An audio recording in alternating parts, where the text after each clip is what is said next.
Instagram के दर्शकों को नमस्कार। आज इंस्टाग्राम है साई की असीम कृपा के बीच इतासा के बढ़ते वो सरोकार जो सचमुच में एक सबल दिल्ली और सबल भारत की संकल्पना के साथ पूरे राष्ट्रीय स्तर पर घेर रखी है वो मुहिम, जिससे जो है महिलाएं और युवाओं को आत्मनिर्भर बनाने का एक छोटा सा जलाया दिया। और उसी दरमियान हमारे साथ हैं अजीत अग्रवाल जी, जिनके साथ एक बहुत ही इंटरेस्टिंग वाकया है।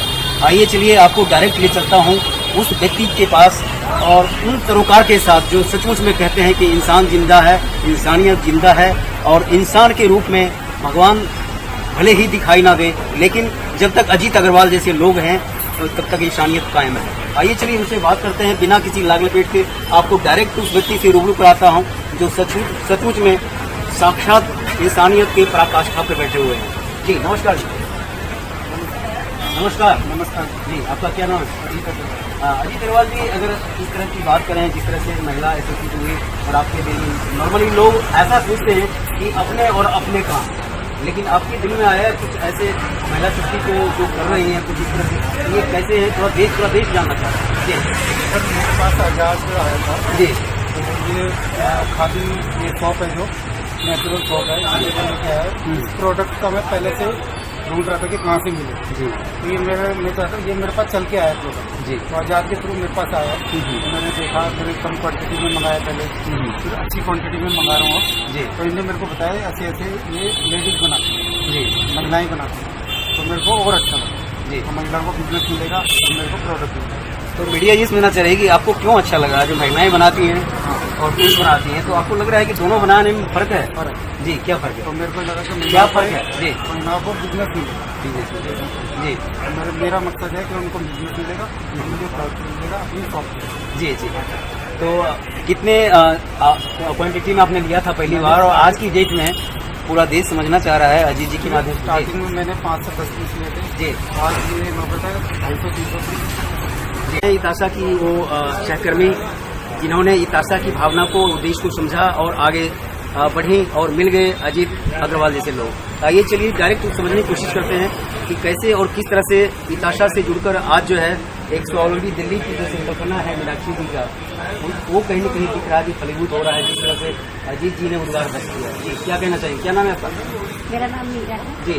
और मैं इतासा सोसाइटी से मेरे को 4 साल हो गए थे और हमें ऐसे ही कैंडल पर ट्रेनिंग दी गई, फिर हमें सोप की ट्रेनिंग दी गई और आज हम 10-10 5-5 पीस बना के और सैंपल बना के आज हम 250-300 के कगार पे।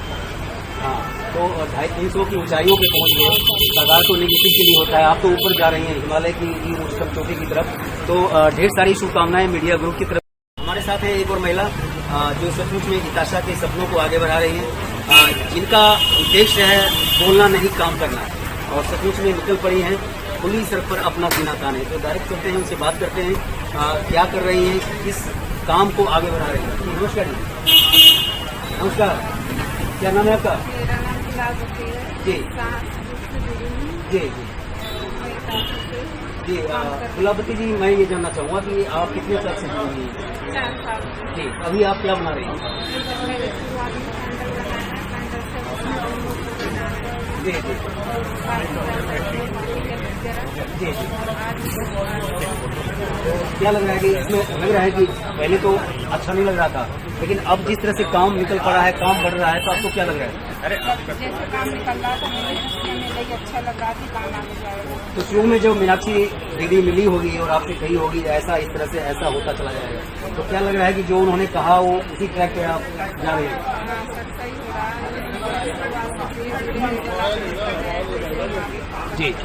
देख पा रहे हैं एक वो महिलाएं हैं जो लाइन में खड़े अंतिम पंक्ति में खड़ी हैं, लेकिन ये बता रही हैं कि जिस तरह से मीनाक्षी नायर ने जिस तरह से बताई थी वैसा ही होता चला जा रहा है, एक अंधेरा से उजाले की ओर तमशो मां अकेले चले थे और कारवां बनता गया।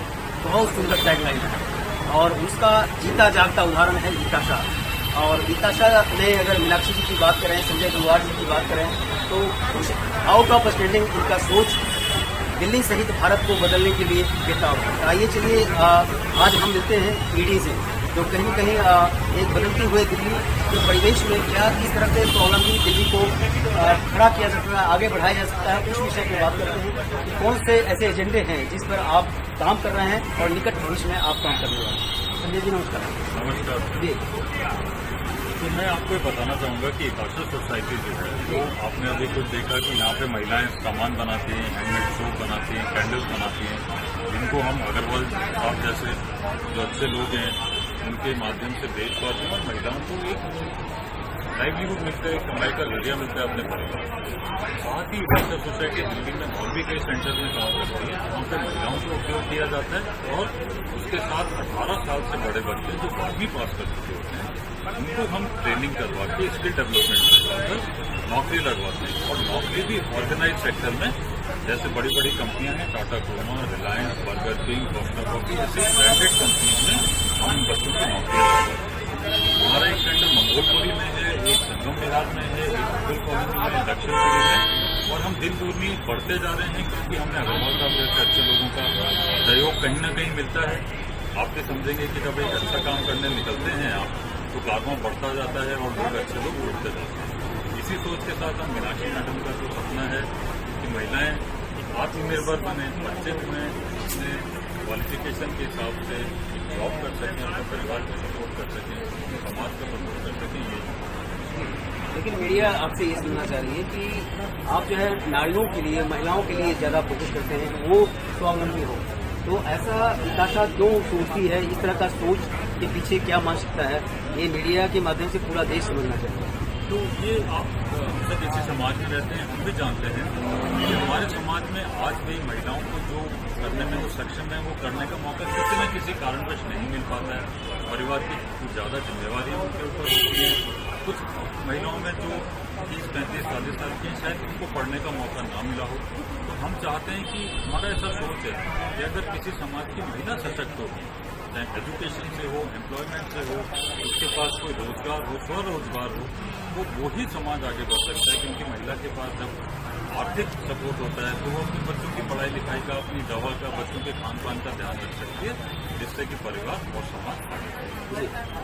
बहुत सुंदर जवाब और बहुत सुंदर उद्देश्य है इकाशा का, और इसी उद्देश्य पर जो है मीनाक्षी जी और गंगवार जी आगे बढ़ रहे हैं, और वही कहीं न कहीं आज एशिया की सबसे बड़ी कॉलोनी रोहिणी में हमें देखने को मिला, जहां अग्रवाल जी जैसे लोग प्रमोट कर रहे हैं उस भावना को जो सचमुच में अकेले चले थे और कारवां बन रहे हैं। फिर मिलते हैं नए मुद्दे, नए सरोकार, किसी नई संस्कृति, किसी नए हलचल के साथ।